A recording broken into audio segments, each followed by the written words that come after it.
সন্দীপন গড় তেওঁক এৰেষ্ট কৰিছোঁ আৰু এতিয়া তেওঁক আমি আদালতত হাজিৰ কৰিম আৰু তেওঁক পুলিচ ৰিমাণ্ড আমি বিচাৰিম।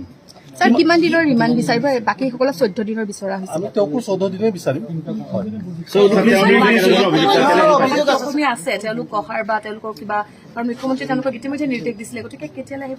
আমি তেওঁলোকক আহিবলৈ চামন জাৰি কৰিছোঁ ইতিমধ্যে আৰু তাৰ ভিতৰত এজন ৰূপকুমাৰ কলিতা আপোনালোকে জানে তেওঁ হাজিৰ হৈছে, তেওঁ আমি জেৰা কৰি আছোঁ আৰু বাকীসকলকো আমি আহিবলৈ আকৌ চামন জাৰি কৰিম আৰু পৰৱৰ্তী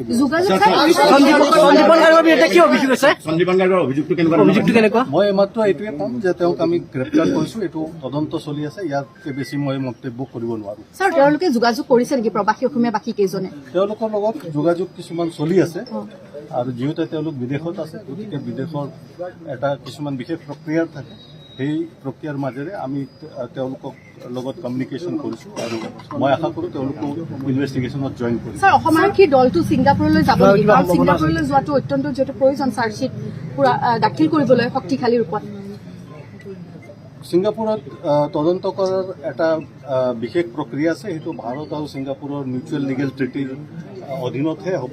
তাৰ কাৰণে যিটো ব্যৱস্থা ল'ব লাগে সেইটো আমি ইতিমধ্যে লৈছোঁ আৰু তাৰ ওপৰত আমি পৰৱৰ্তী ব্যৱস্থা গ্ৰহণ কৰিম।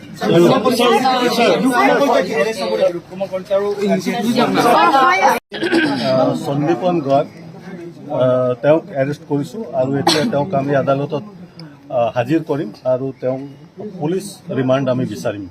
স্যাৰ কিমান দিনৰ ৰিমাণ্ড বিচাৰিব? বাকীসকলক 14 দিনৰ বিচৰা হৈছে। আমি তেওঁকো 14 দিনে বিচাৰিম। অসমীয়া আছে তেওঁলোক অহাৰ বা তেওঁলোকৰ কিবা কাৰণ মুখ্যমন্ত্ৰী তেওঁলোকক ইতিমধ্যে নিৰ্দেশ দিছিলে, গতিকে কেতিয়ালৈ আহিব? আমি তেওঁলোকক আহিবলৈ চামন জাৰি কৰিছোঁ ইতিমধ্যে আৰু তাৰ ভিতৰত এজন ৰূপকুমাৰ কলিতা আপোনালোকে জানে তেওঁ হাজিৰ হৈছে, তেওঁ আমি জেৰা কৰি আছোঁ আৰু বাকীসকলকো আমি আহিবলৈ আকৌ চামন জাৰি কৰিম আৰু পৰৱৰ্তী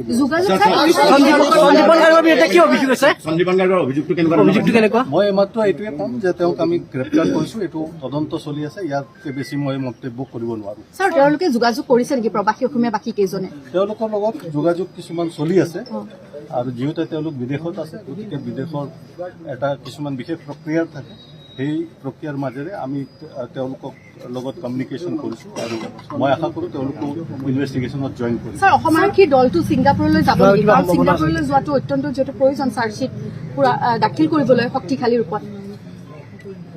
ছিংগাপুৰত তদন্ত কৰাৰ এটা বিশেষ প্ৰক্ৰিয়া আছে, সেইটো ভাৰত আৰু ছিংগাপুৰৰ মিউচুৱেল লিগেল ট্ৰিটিৰ অধীনতহে হ'ব। তাৰ কাৰণে যিটো ব্যৱস্থা ল'ব লাগে সেইটো আমি ইতিমধ্যে লৈছোঁ আৰু তাৰ ওপৰত আমি পৰৱৰ্তী ব্যৱস্থা গ্ৰহণ কৰিম।